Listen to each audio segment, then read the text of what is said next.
بسم اللہ الرحمن الرحیم۔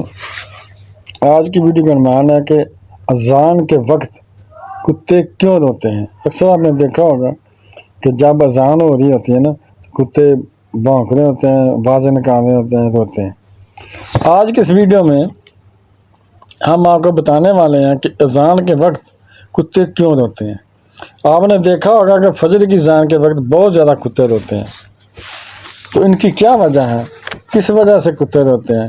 آج کی اس ویڈیو میں ہم آپ کو بتائیں گے کہ اذان کے وقت کتے کیوں روتے ہیں، اور آپ کو اس کے ساتھ یہ بھی بتایا جائے گا کہ اذان کے وقت کن کن باتوں کا خیال رکھنا چاہیے، یعنی جب اذان ہو رہی ہوتی ہے تو کن کن کاموں کو نہیں کرنا چاہیے، اور اذان کے کیا آداب ہیں۔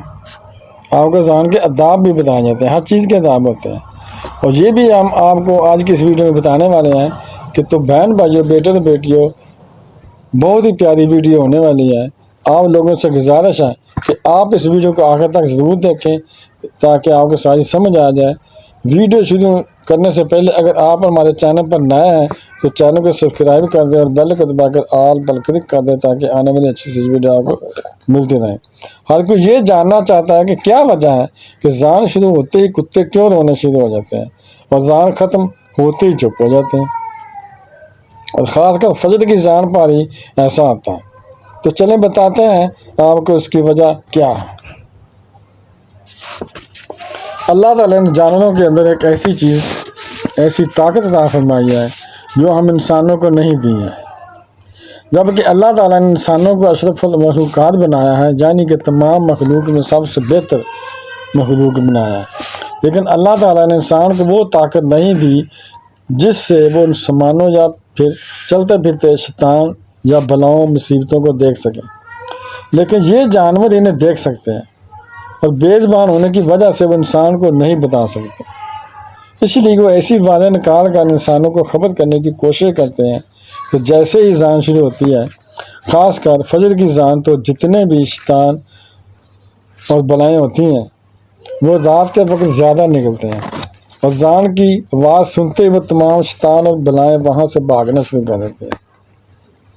یعنی جب ساری رات کے بعد صبح کی اذان ہوتی ہے، وہ اللہ کا ذکر ہوتا ہے، تو اللہ کے ذکر کو سن کر شیطان بھاگنا شروع کرتے ہیں، جنات بھاگنا شروع کر دیتے ہیں۔ یہ دیکھتے کتے رونے جیسی آواز نکالنا شروع کرتے ہیں، پھر کتے انہیں دیکھتے ہیں، تو کتوں کو تو اللہ تعالیٰ نے طاقت عطا فرمائی ہے ان کو دیکھنے کی۔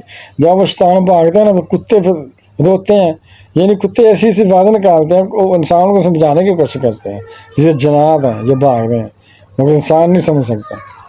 کتا جب کسی علاقے میں بہت زیادہ روتا ہے اور کچھ ہی دنوں میں اس علاقے میں کسی کا انتقال ہو جاتا ہے، یعنی کتا تو اپنی وجہ سے روتا ہے، تو اس لیے لوگ اس کتے کو منسوخ سمجھ کر بگا دیتے ہیں۔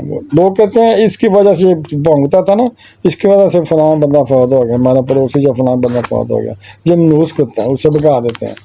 وہ بے زبان منحوس نہیں ہوتا، بلکہ اسے یہ علم ہوتا ہے کہ اس علاقے میں کوئی مصیبت آنے والی ہے، اور وہ انسان کو آگاہ کرنے کی کوشش کرتا ہے، بتانے کی کوشش کرتا ہے۔ تو آپ سمجھ گئے ہوں گے کہ اذان ہوتے ہی کتا کیوں روتا ہے۔ اب ہم آپ کو بتاتے ہیں کہ اذان کے وقت کن کن باتوں کا دھیان رکھنا چاہیے۔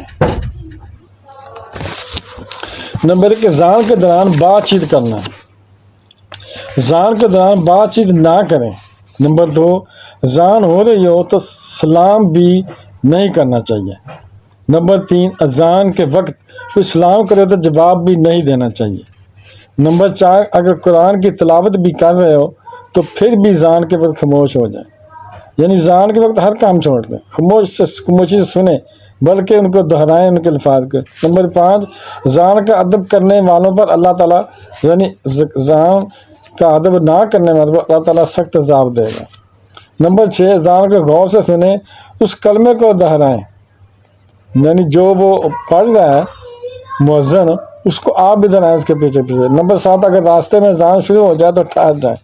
نمبر 8، اذان کے وقت اذان پر غور نہ کرنے میں اللہ کا عذاب ہوگا۔ نمبر 9، اذان کے وقت کسی بھی طرح کا کوئی سنگیت نہیں سننا چاہیے۔ نمبر 10، اذان کے وقت عورتوں کے سر ڈھک کر رکھنا چاہیے۔ نمبر 11، اذان کے وقت کبھی بھی پاؤں پسار کر نہیں سونا چاہیے۔ نمبر 12، جو شخص اذان کے وقت باتوں میں مشغول رہتا ہے اس کا خاتمہ برا ہوتا ہے، یعنی پہلے بھی سنا ہے کہ جو شخص اذان کے وقت خاموش نہیں رہتا، باتیں کرتا ہے، اس کا خاتمہ ایمان پر نہیں ہوگا، یعنی اسے کلمہ نصیب نہیں ہوگا۔ نمبر 13، اذان جب بھی سنے تو جو الفاظ دینے والا کہے تو وہی الفاظ اذان سننے والا اس کے پیچھے دیتا ہے، اس کا بہت ثواب ہوتا ہے۔ نمبر 14، جو مؤذن اشہد ان محمد رسول اللہ کہے تو سننے والا انگوٹھوں کو بوسہ لے کر آنکھوں کو لگائے، ایسے کر کے اور صلی اللہ علیہ وسلم پڑھے۔ تو یہ جو چیز نا انگوٹھے چوم کر آنکھوں کو لگانا، یہ فرض نہیں ہے، یہ سنت ہے، اس کا بہت ثواب ہے۔ اگر نہ بھی لگائیں تو گناہ نہیں ہوگا، مگر یہ ہمارے سننے کا عقیدہ ہے کہ وہ لگاتے ہیں ادب کی وجہ سے۔ ایک ادب ہے یہ، کہ پیار محبت ہے، فرض نہیں ہے یہ۔ نمبر 15، خطبے کی اذان کا جواب زبان سے دینا جائز نہیں۔ یعنی جب خطبہ آ رہا نا تو اس وقت خطبہ، کیونکہ وہ اس میں خطبے کی اذان خطبے میں شامل ہوتی ہے، جیسے خطبے میں خاموش ہو کر بیٹھنا آتا ہے نا، اسی طرح خطبے کی اذان میں بھی خاموش ہو کر بیٹھنا آتا ہے، کوئی بولنا نہیں چاہیے اس وقت، نہ ہی انگوٹھے چومیں اور نہ ہی اس وقت وہ اذان کے لفظوں کو دہرائیں۔ نمبر 16، حیض اور نفاس والی عورت کو اذان کا جواب نہیں دینا چاہیے۔ یعنی جو حیض والی عورت ہے، حیض والی نفاس والی عورت ہے، حیض والی تو پتہ آپ کو جس کو ماہواری ہوتی ہے، نفاس والی جس کو بچہ پیدا ہو ابھی پاک صاف نہیں ہو، اسے نفاس والی عورت کہتے ہیں، اور ان کو بھی کیونکہ ناپاک ہوتی ہیں ان کو بھی اذان کے لفظوں کا جواب نہیں، کیونکہ یہ اللہ کا ذکر ہوتا ہے کہ جب بندے پر غسل واجب ہو نا تو ان کو اس وقت اللہ کا ذکر بھی نہیں کرنا چاہیے۔ نمبر 17، پیشاب یا پخانہ کرنے والے اذان کا جواب نہ دیں۔ یعنی پیشاب خانے بیٹھے ہوں، کھانے بیٹھے ہوں تو جواب نہ دیں۔ نمبر 18، جن پر غسل واجب ہو چکا وہ بھی اذان کا جواب نہ دیں۔ یعنی جن پر غسل واجب ہے، کسی بھی وجہ سے نہانا واجب ہے، تو وہ جس پر نہانا واجب ہے اس پر اللہ کے ذکر وہ زبانی نہیں کر سکتا، دل میں کر سکتا، زبانی نہیں کر سکتا۔ زبانی اتنی دیر تک نہیں کر سکتی جتنی تک وہ نہا نہ لے۔ وضو نہ ہو تو پھر کر سکتا ہے، مگر جب نہانا واجب ہو تو پھر وہ زبان سے بھی اللہ کا ذکر نہ کرے، نہ نبی کا نام لے۔ پہلے اس لیے کہنے کہ جلدی نہ آنا چاہیے جب غسل واجب ہو جائے۔ تو بہن بھائیو، بیٹے اور بیٹیوں، اذان کے دوران ان باتوں کا ضرور خیال رکھنا چاہیے۔ اللہ تعالیٰ ہم سب کے ان باتوں پر عمل کرنے کی توفیق عطا فرمائے۔ اب ہم کو بتاتے ہیں کہ ان 11 کاموں کو کرنے سے اللہ تعالیٰ گھر سے برکت ختم کر دیتا ہے۔ یہ 11 کام کون سے ہیں؟ آئیں ہم آپ کو بتاتے ہیں کہ نمبر کے بسم اللہ پڑھے بغیر کھانا کھانے والے کے گھر سے برکت اٹھ جاتی ہے۔ ایسے گھر میں ہمیشہ غریبی رہتی ہے۔ جس گھر میں ہمیشہ رزق دینے والے کا شکر ادا نہ کیا جائے، یعنی ذکر تو اللہ دیتا ہے، بسم اللہ پڑھتے ہیں تو مطلب اللہ تعالیٰ کا شکر ادا کرتے ہیں، اور جس گھر میں کھانا کھانے سے پہلے بسم اللہ نہ پڑھی جائے، اگر آپ چاہتے ہیں تو آپ کے گھر میں برکت رہے اور آپ کے رزق میں برکت ہو تو جب کھانا کھائے تو کھانا کھانے سے پہلے بسم اللہ ضرور پڑھ لیا کریں، پوری بسم اللہ پڑھا کریے، بسم اللہ الرحمن الرحیم۔ نمبر 2، بغیر وضو کیے قرآن پاک پڑھنے سے اللہ ایسے گھر سے بھی برکت اٹھا لیتا جس گھر میں قرآن پاک کو بغیر وضو کے پڑھا جاتا ہو۔ اس بات کا بھی ضرور خیال رکھیں کہ جب بھی آپ قرآن کریم کی تلاوت کریں تو وضو ضرور کر لیا کریں، اور بغیر وضو کے قرآن پاک کو چھونا تک جائز نہیں، کیونکہ ایسا کرنے سے بھی گھر سے برکت ہو جاتی ہے۔ قرآن پاک کے اندر لکھا ہوا ہے کہ بغیر وضو کے اسے چھوئیں بھی نہ، ایسی پاک کتاب ہے کہ بغیر وضو سے اسے چھوئیں بھی نہ اور نہ ہی اسے پڑھیں کھول کر، وضو کریں پھر چھو سکتے ہیں، اسے پھر پڑھ سکتے ہیں۔ نمبر 3، گھر پر آئے سوالی کو خالی ہاتھ لوٹانے سے برکت ہو جاتی ہے۔ اس بات کا خیال رکھیں کہ جب بھی کوئی سوالی آپ کے گھر پر آئے اسے کچھ نہ کچھ ضرور دیں، اس کو خالی ہاتھ نہ لوٹائیں، اور اگر آپ اس کو خالی ہاتھ لوٹائیں گے تو اگر اس کے منہ سے آپ کے لیے کوئی بددعا نکلتی تو آپ کے گھر کو کوئی نقصان پہنچ سکتا ہے۔ کچھ نہ کچھ ضرور دے دیں، اسے تھوڑی سی چیز دے دیں، زیادہ نہ تو۔ نمبر 4، مہمان کے آنے پر ناراض ہونے کی وجہ سے اسلام مہمان کا مرتبہ، یہ نمبر 4 یہ ہے کہ کسی کا مہمان آئے تو بندہ ناراض ہو، ناراضی کا اظہار کرے، ماتھے پر سلور ڈالے یا اندر سے ناراضگی اظہار کرے، یہ چیز نہیں ہونی چاہیے۔ اسلام میں مہمان کا بہت اونچا درجہ ہے، اور مہمان کی خدمت کرنے کی وجہ سے ہی پیارے نبی صلی اللہ علیہ وسلم نے فرمایا کہ مہمان کی خدمت ضرور کریں، اس بات کا ضرور خیال رکھیں کہ آپ کا مہمان خوش ہو جائے۔ بھول کر بھی کبھی اپنے ماں باپ کو ناراض کرنے نہ ہونے دیں۔